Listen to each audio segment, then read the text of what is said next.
But I realized very quickly into that and I did it very carefully, but very quickly in that I said, no, this is not a good idea. Well, but you know, what leads to self-medication, right?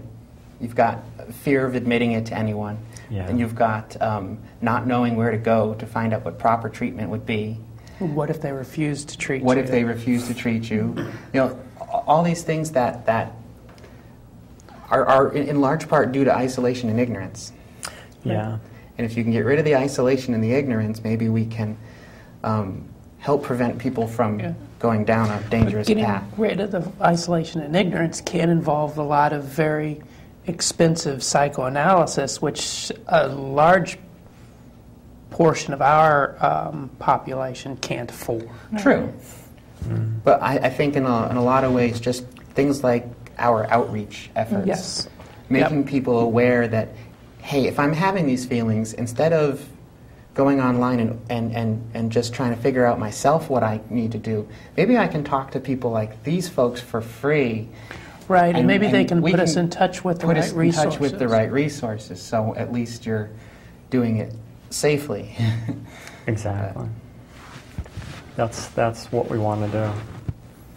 I think your panel, too, is such an excellent way of doing that.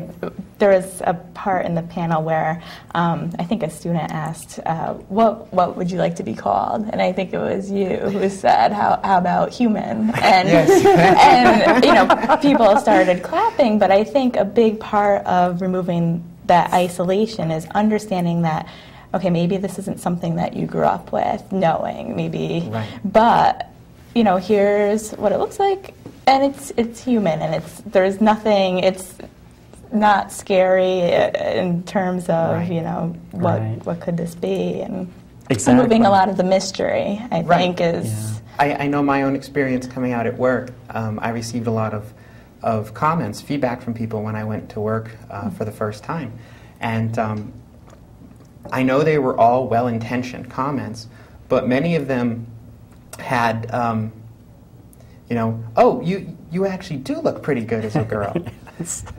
Well, of course, you know, the implied expectation with that is that you're going to be hideous. Right. So something like the panel or potentially the cable access show, it's useful, like you were saying, to just dispel those high-level myths. Right. You know, there are folks in the transgender community, in the larger transgender community, that get a lot of press on TV and stuff, and that's not us. Right. You know, in a large part, the transsexual community is not about standing out. Right. Exactly. Yeah. Most of us hide. We don't. We don't. Here we are. You know, targets on our backs, but so be it. But that's absolutely true. That's one of the big things that we strive for, is to try to let everybody know that we're just people. We're not that strange. We're actually just people. We were just people before this, and we're just people now. And it's a message we need to get out there.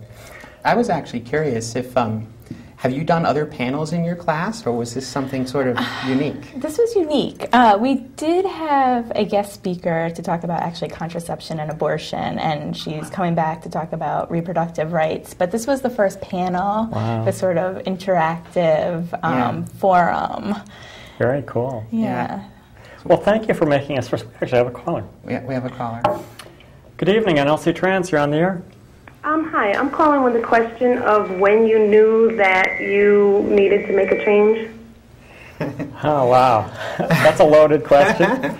That's, I don't know, for myself, I think I knew that I had a problem when I was about 3 years old, but it took me a lifetime to figure out what to do about it. You guys, right? I think there's a number of ways to answer that question, and the one that came to my mind initially was I knew from my earliest memories that something had gone violently awry. I knew that I couldn't wait any longer a few years ago. Right.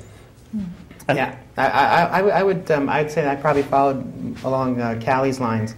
I knew I understood in some way I was different as a kid, but it probably wasn't until puberty that I started to fully understand that the track that I was headed on did not feel right. It did not fit. And then you have to deal with a whole bunch more stuff before you get to the point of actually accepting yourself and doing something about it. Right. But I'd say for me, puberty was probably the big trigger. A little feedback there. Yeah, I think that's sort of. Tell them to step away from the TV. Yes, can you step away from your TV, please? Just Sure. Thank you. We're getting a little feedback. Yeah. Yeah, I think pretty much that's how it was with me. I knew it was wrong as a kid. By the time I hit puberty, I knew I had to do something about it, and it took me until I was much older than that. How long have you actually been transitioning? I started transitioning about 6 years ago, 5.5, 6 years ago. Right. I went full-time in late January of 2005. I started my hormones in July '07 and went full-time in August. Thank you very much. Thank you for calling. That's good. Good question. Mm-hmm. I was kind of curious, what kind of questions, I mean, obviously after we left, your students know, talked a lot about, well, I'm hoping they talked a lot about it. I don't think they wanted you to leave. And I had the thought that we would have been able to go downstairs to the calf probably and just pull some tables together. But I know. Yeah, we should have done that, I know. I didn't Next think time. Next time. I know, we learned the first time around. But yeah, I was kind of curious what your students asked about after we were gone. That's kind of a loaded question. I think I know they were really impressed. They didn't ask. I tell them all the time. There's only so much I can answer for them, unfortunately.